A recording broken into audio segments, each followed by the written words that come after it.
Buenas a todos. En este video vamos a abordar algunas de las dispersiones materiales que dieron lugar en el arte contemporáneo. Analizaremos el capítulo Arte Povera y Land Art del libro Del arte objetual al arte de concepto de Simon Marchand-Fils y el artículo Lo extremo minimalista, vacío, oscuridad, vapor de Elena Oliveras que figura en el libro Estéticas de lo extremo. Usaremos en este caso el término dispersiones para diferenciarlo de la noción de movimientos o estilos, dos conceptos propios del paradigma tradicional que son perforados en el paradigma contemporáneo por formas de producción que podríamos pensar en términos de modalidades dinámicas, cambiantes y mestizas. Como mencionamos en videos anteriores, una de las rupturas más relevantes de la década de 1960 es la de repensar la materialidad de la manifestación estética, y en ese proceso es de vital importancia una de las neovanguardias que se mantiene en el arte objetual, pero que radicaliza la relación forma-contenido a través de la materia. Es la modalidad conocida como arte povera, un término que significa arte pobre, surgido en Italia, y que deriva del título de un texto que escribió el crítico Germano Celant hacia 1967. En las obras de Richard Serra se puede apreciar el uso de materiales antes considerados ajenos al campo del arte en una relación que aparenta cierta contradicción entre la fragilidad y la resistencia. Es un ejemplo del arte povera, en el que se utilizan materiales humildes, aproximándose al ensamblaje e información escasa o sutil. De alguna manera, se intenta desculturalizar la imagen para lograr la unificación del ser humano más allá del sistema de consumo y de la tecnología. El material, entonces, se presenta como el protagonista de la obra. Mario Merz es uno de los principales referentes de este tipo de producción, sobre todo a partir de su serie de Igloos y la incorporación de materiales orgánicos como cera de abejas y ramas en relación con piedras y metales.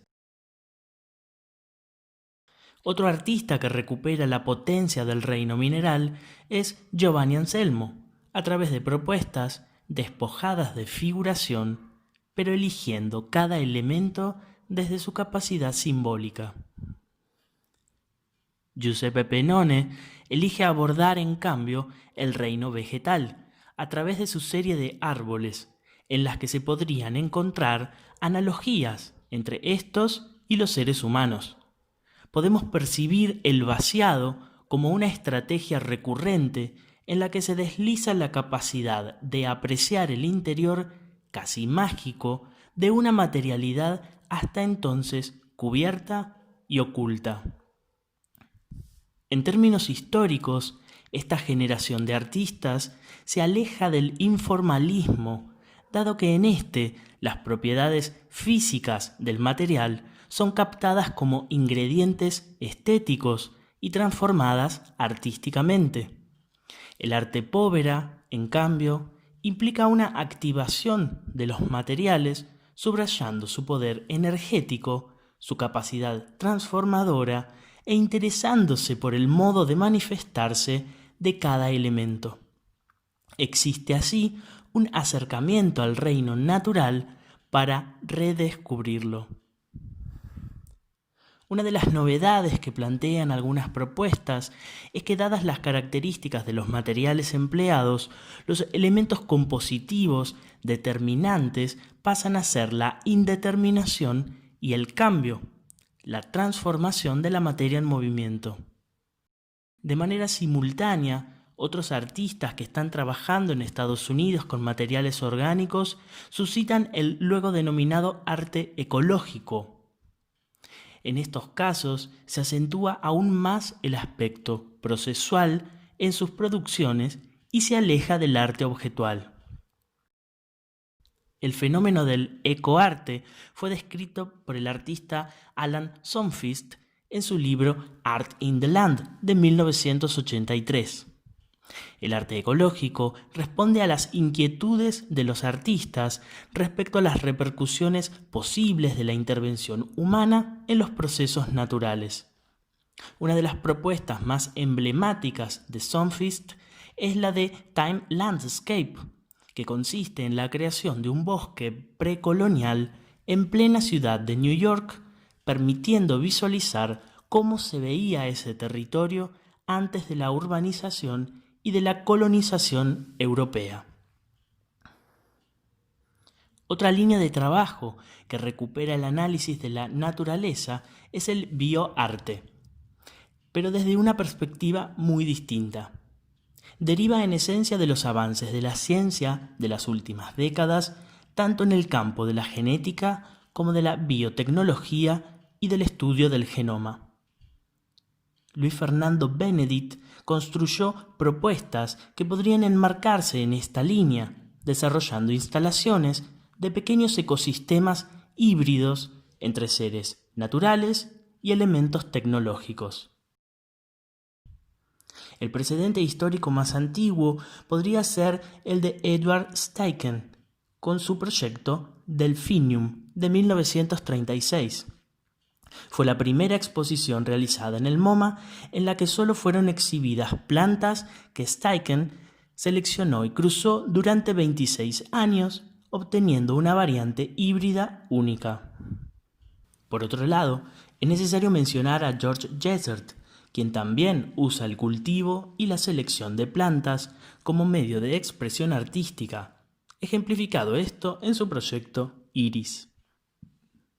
Los bioartistas también experimentan con las nuevas tecnologías, proponiendo alternativas al tiempo que plantean una creciente preocupación por cuestiones éticas a las que la ciencia parece ajena.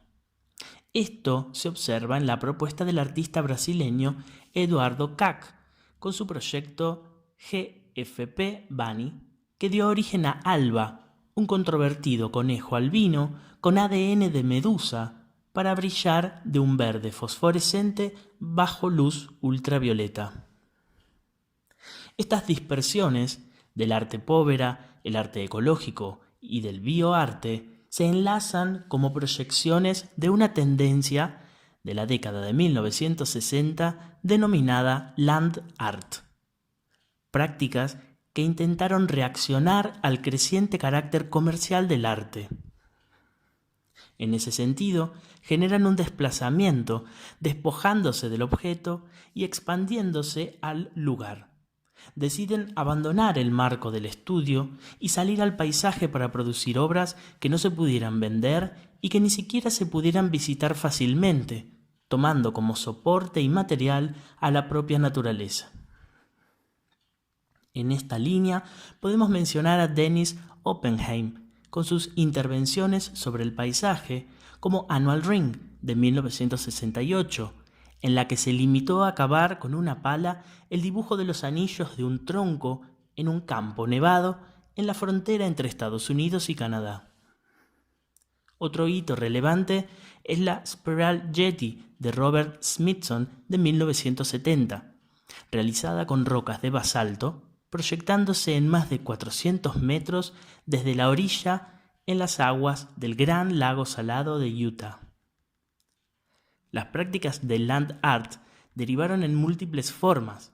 En algunos casos se emplearon materiales ajenos al medio y en otros se rescatan materiales casuales ofrecidos por el lugar. Un grupo se focalizó en quitar del centro al ser humano para reposicionarlo como un elemento más de un ecosistema ampliado, revalorizando así el vínculo con la naturaleza. Sin embargo, pronto las formas colosales de intervención en el paisaje comenzaron a manifestar cierta arrogancia y jerarquización del hombre. En 1969, Marinus Bucem escribe su apellido en el cielo con un avión a reacción, registrando el proceso de producción y desintegración de ese gesto que podría ser una apropiación del paisaje. Ese mismo año, Christo y Jean-Claude empaquetan las costas de Australia con plástico, siguiendo una serie de intervenciones monumentales de espacios naturales con materiales ajenos. En 1977, Walter de María inauguró en el desierto de Nuevo México The Lighting Field, una instalación cuya construcción duró 3 años de pruebas y ajustes. La propuesta está formada por 400 postes de acero inoxidable de una altura media de alrededor de 6 metros. El contraste entre el orden racional y la irregularidad del terreno resalta las características del desierto y las acciones naturales. Es necesario mencionar que cualquier espectador debe afrontar un largo recorrido y cierto peligro para tener contacto directo con la pieza. Nancy Holt recupera esta necesidad de esfuerzo por parte del espectador en Túneles de Sol, una obra en la que coloca en un terreno desolado 4 tubos de hormigón perforados con exactitud milimétrica en relación a las estrellas del firmamento y la traslación del planeta, proponiendo una interacción astronómica con el paisaje. Simone Marchand-Fils sostiene que en el land art se entabla cierta competencia entre la acción del hombre y la de la inmensidad de la naturaleza, que condiciona la obra dada su superioridad. Otro elemento condicionante es el tiempo, cultivándose la naturaleza procesual y la condición de lo efímero. Las intenciones del land art, el arte ecológico, el bioarte y el arte povera de la década de 1960 y 1970 contrastaron con propuestas maximalistas que se estaban dando de manera paralela en el arte de acción y que llegaron a los extremos a través de su radicalización. En oposición a ese camino del extremo maximalista, podemos identificar artistas que optaron por una estética del vacío, buscando también el efecto de desconcierto de un espectador desprejuiciado que interprete la trama de diversos sentidos. Oliveras identifica estas producciones como desarrollo de una práctica deconstructiva que comenzó a principios del siglo XX y que denomina estética minimalista. Podemos ver ejemplos en el cuadrado blanco sobre fondo blanco de Kazimir Malevich, las construcciones de Naum Gabo, instalaciones vacías de Yves Klein o las partituras de silencio de John Cage. Entre los artistas que optan por estas estéticas minimalistas podemos destacar a Ernesto Ballesteros con sus instalaciones de formas lumínicas en espacios cada vez más oscuros. La producción de Ballesteros aborda el vacío en el plano de la visión, pues trabajar con la oscuridad implica un desafío para el espectador desde el plano fisiológico y cultural. La muestra realizada en 2007 en el Museo de Arte Moderno de Buenos Aires implica una investigación en la materialidad del dibujo y también se desliza en el camino de lo casi imperceptible, necesitando la intimidad y la cercanía.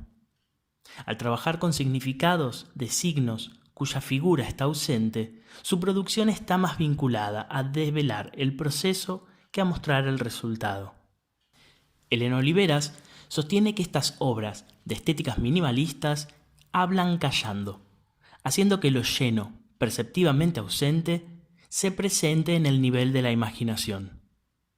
La artista Teresa Margolles trabaja a través de la sinécdoque. En su instalación titulada Vaporización, utiliza agua usada para lavar cadáveres después de las autopsias, vaporizada a través de máquinas y dispersa en la sala. De esta manera, el cuerpo muerto se hace presente para llegar a la piel y el olfato de los espectadores de forma directa. Algo similar ocurre con la pieza titulada En el aire, a través de burbujas hechas con agua de la misma procedencia. Existe un interés por el resto, los vestigios, los recuerdos y la historia material del cadáver. Los cambios en el arte indican una progresiva devaluación de la belleza, de lo acabado, de lo original, y el material deja de estar reducido a una opción de los tradicionales materiales nobles para ampliarse a una variedad formidable de cualquier compuesto cargado de sentidos. Los materiales, como elemento clave del lenguaje artístico, subrayan la incomodidad que se instaló con el arte contemporáneo, poniendo en escena la crisis de la percepción e intentando suscitar una reflexión interrogativa y revitalizar una mirada obstruida por el exceso. Esto fue todo por hoy. Nos encontramos en próximos videos.